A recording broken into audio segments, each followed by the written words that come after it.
Hey friends, Leigh Brown here with One Community Real Estate, and welcome back to My Kitchen, My Rules. And this is my kitchen down at the beach. Now y'all already saw a big old cookie fail. If you missed that episode, just go donate some money to the wonderful people supporting the Brunswick Recovery Centers for men and for women, and just have a nice laugh at my expense.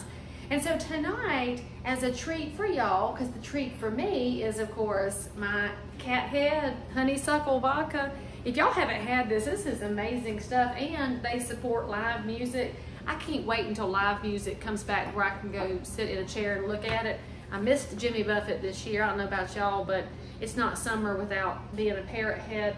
So we're gonna have our honeysuckle vodka because that's a treat, and we're in my beach house kitchen. So if you see this wild mess of things, it's because in my beach house we kind of live on the countertops, because you don't use your cupboards at the beach house. That's for dishes and glassware. And by the way, my pocketbook over there, I know y'all like to ask where I got it. I got that from Holly Aiken. That's a Raleigh, North Carolina company. They had a store called Stitch, and she might even be in Wilmington now. I can't remember, but it's a state-based thing. They make them in the state. You can pick your colors and put your little star wherever in the state you want. And I've even sent these to a couple of special friends because they'll do other states besides North Carolina. But you should know that if you carry that through an airport, there's going to be some well-meaning but stupid person that comes up to you who needs a geography lesson, who asks if that is Virginia, Tennessee, or Kentucky. And I guess if I took all my stuff out and turned it upside down, it would look a little bit like Kentucky or Virginia, and flip it inside out. I don't ever get Tennessee though. So anyway, you need to work on your geography lessons, friends. Some of y'all I'm concerned about you. So tonight, we're gonna make cobbler. And this is a very special family recipe. So if you make any ugly comments about it, we're gonna fight, because this was my grandma's recipe, and it's called a cuppa.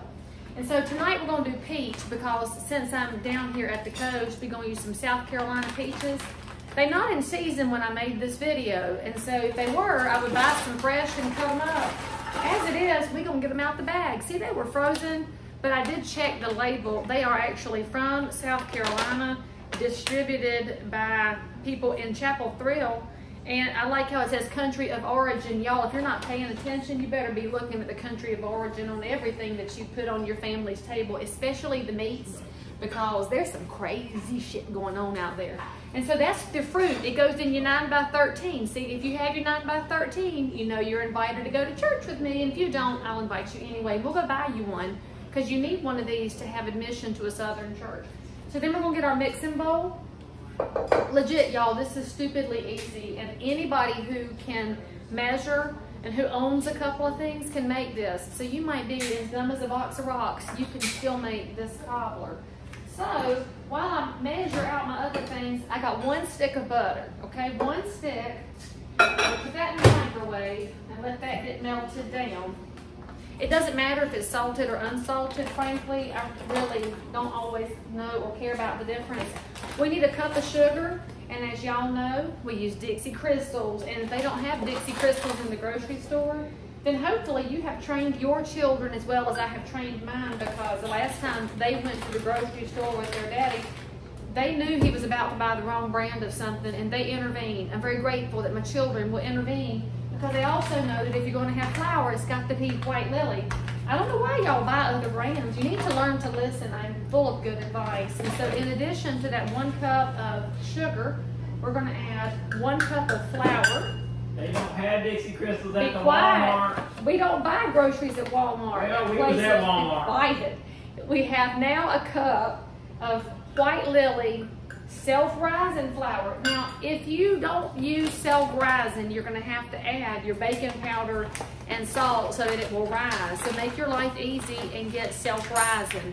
That's the little green circle. The all-purpose is dark gray. Pay attention, friends.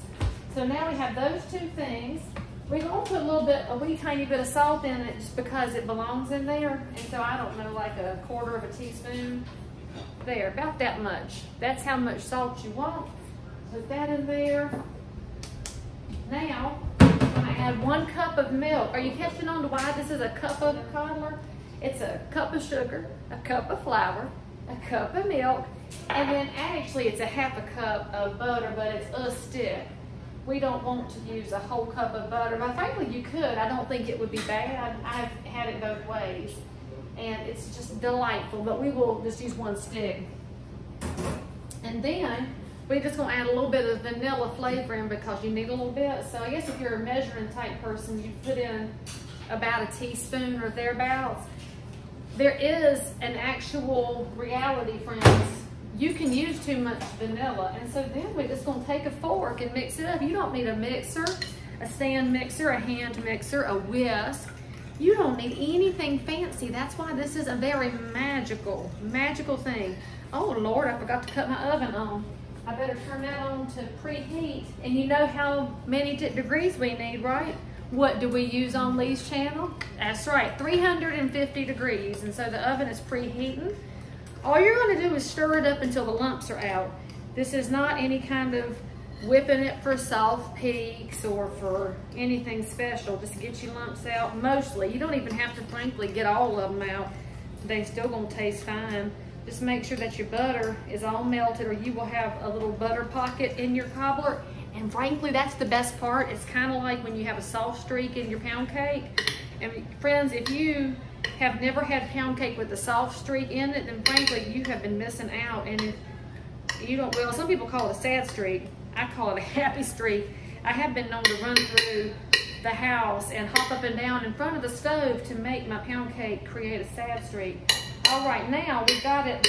Get a last little bit of butter off the fork. We don't waste the butter. Here's your fruit in your 9 by 13. Look, this is it. Pour your cobbler mixture over the top. That's it, friends. Now it's gonna look like you don't have enough. You don't want this stuff swimming. You want your fruit to taste like fruit, front and center. The crust is really just a little perk to hold it together. Now we're gonna stick it in the oven. It's gonna cook somewhere around the 45-minute mark. Now it depends on how hot your oven is. And then I will show y'all what this looks like. And then pro tip, you're gonna put some Breyers vanilla ice cream on the top. It's killer. See y'all in a minute. Oh, friends, if only you could smell my kitchen right now. That is what is gonna come out of the oven after you fix this Cuppa Cobbler. Enjoy it. Let me know what fruit you used. And don't forget the Breyers ice cream. I'll see you next time.